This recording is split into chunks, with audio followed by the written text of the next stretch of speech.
ये है तुम्हारा GSTR 3B में जब तुम अंदर जाते हो तो फाइनली हमें ऑफसेट करना होता है, क्योंकि GSTR 3B का रिटर्न चालान के लिए होता है।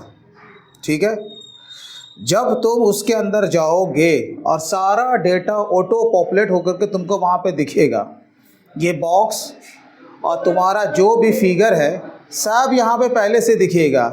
यहाँ पर तुमको मैनुअल कुछ करने की ज़रूरत नहीं है, कुछ भी तुमको मैनुअल यहाँ पे नहीं करना है। ठीक है, अब देखो उसका फॉर्मेट किस तरीके से है। एक साइड में तुम्हारा क्या रहेगा, यहाँ पे देखो क्या लिखा हुआ है, आउटपुट। ये पूरा यहाँ से यहाँ तक का जो यहाँ कॉलम जो बना हुआ है ना, ये किसके लिए बना हुआ है, ये आउटपुट का बना हुआ है।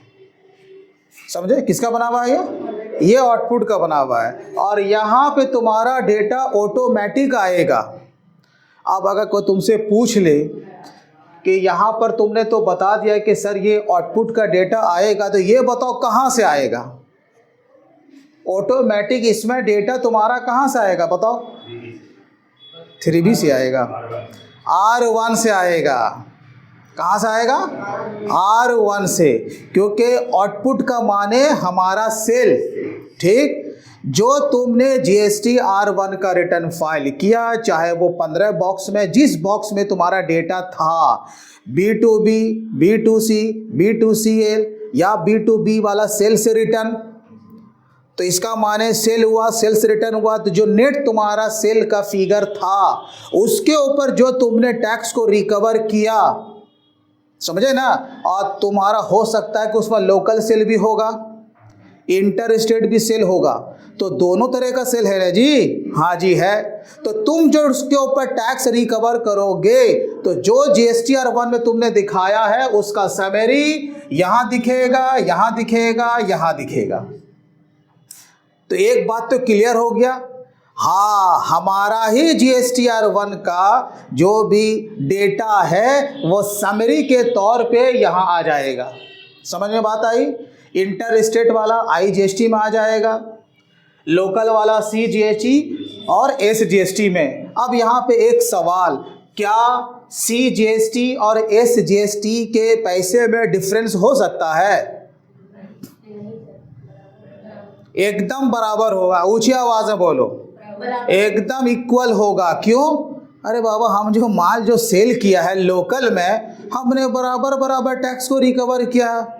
हमने पहले कहा था ये तो जुड़वा है, जहां भी अप्लाई होगा लोकल में बराबर। तो एक बात तो क्लियर हो गया, हाँ इंटर स्टेट वाला सर यहाँ आ गया, बाकी लोकल वाला ये दोनों में आएगा, दोनों में फिगर सेम रहेगा। ठीक, तो क्या सब में आना ज़रूरी है? बोले क्या सर एक ही बात को बार बार बोल रहे हैं। अरे सर मेरा जैसा सेल होगा वैसा रहेगा। अगर केवल इंटर स्टेट वाला आउटवर्ड सप्लाई अगर मेरा है तो बताओ डेटा कहाँ आएगा, सिर्फ और सिर्फ IGST में। और केवल लोकल सेल है, चाहे वो रजिस्टर्ड को बेचो या अनरजिस्टर्ड को बेचो, तो वो कहाँ आएगा? यहाँ तक क्लियर है, एकदम क्लियर है। क्या तुम 3B में जाकर के मैनुअल डाल रहे हो? आप कहोगे नहीं, ये तो ऑटोमेटिक आएगा। और लड़का सही बोला, कहाँ से आएगा? GSTR1 से आएगा। अब इधर वाला हो, देखो मैंने यहाँ पर क्या लिखा हो, पढ़ो तो ऊपर में क्या लिखा हुआ है, इनपुट टैक्स क्रेडिट ITC। क्या है ये? ITC। अब यहाँ पे नीचे भी कॉलम देखोगे तो क्या बना हुआ है, IGST, CGST, SGST, और यहाँ पर भी शेष है। अब ये बताओ, ये जो पूरा कॉलम है तुम्हारा ITC का, ये कहाँ से आएगा बताओ, तो तुम बताओ, इसमें डेटा कहाँ से आएगा? ये तो मेरे GSTR1 से आया ना, ये मेरा ITC का पूरा है ना, इसमें डेटा कहाँ से आएगा? हाँ साफ लिखा हुआ, input tax credit ITC available लिख करके यहाँ पर आएगा। क्या आएगा?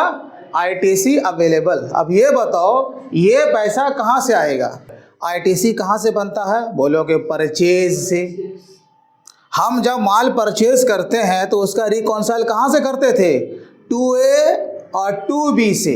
अगर कोई तुमसे पूछे कि यहाँ पे तुम्हारा डेटा जो ऑटोमेटिक आएगा कहाँ से आएगा, तो सर 2B से आएगा।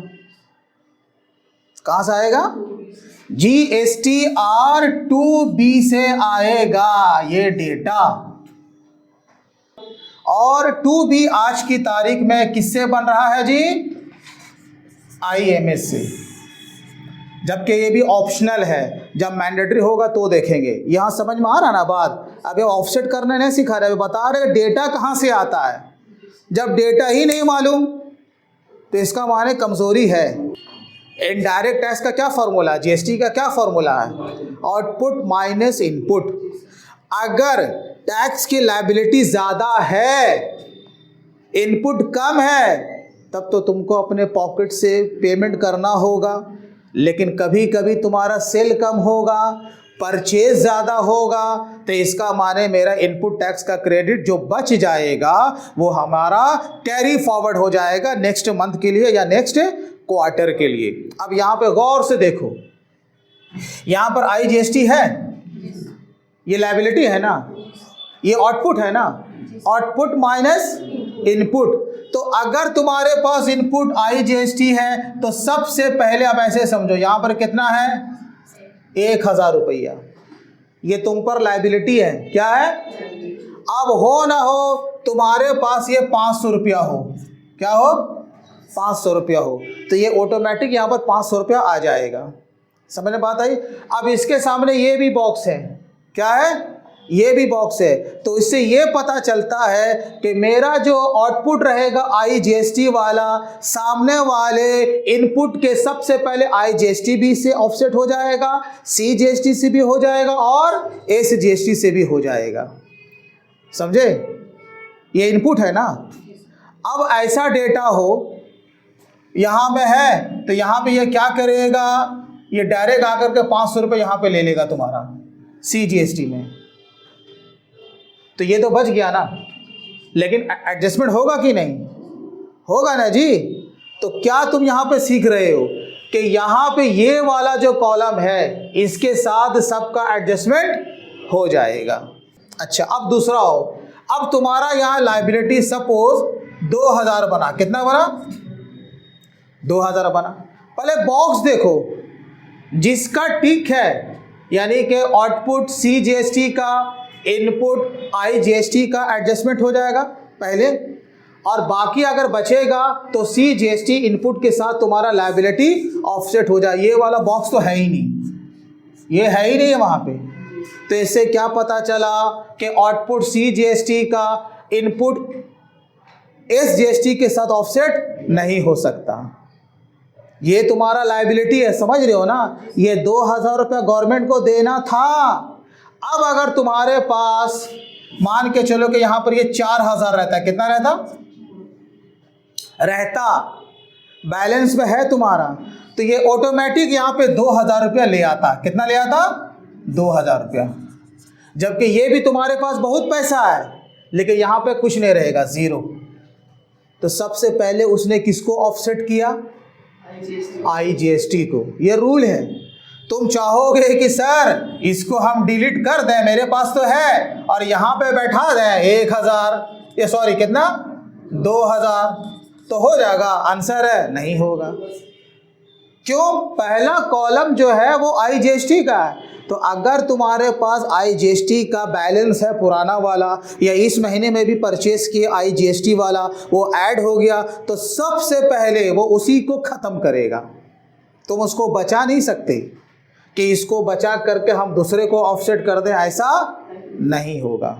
अब ये बताओ, जब CGST 2000 होगा तो SGST भी कितना होगा लायबिलिटी? 2000, क्योंकि लायबिलिटी तो सेम ही होगा ना, ये तो दोनों जुड़वा है।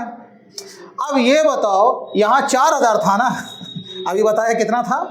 तो वो 2000 अपने से लिया और 2000 यहाँ ले लेगा। देखो खत्म, IGST तुम्हारा खत्म। जबकि तुम्हारा CGST भी था और SGST भी था, लेकिन IGST का बैलेंस आईटीसी रहने के कारण वो सबसे पहले तुम्हारा इनपुट आईजीएसटी को ही ख़त्म कर रहा है। अगर ये याद ना रहे तो कॉलम रखो, जो पहले होगा उसी को पहले वो ख़त्म करेगा, ऐसे समझो ना।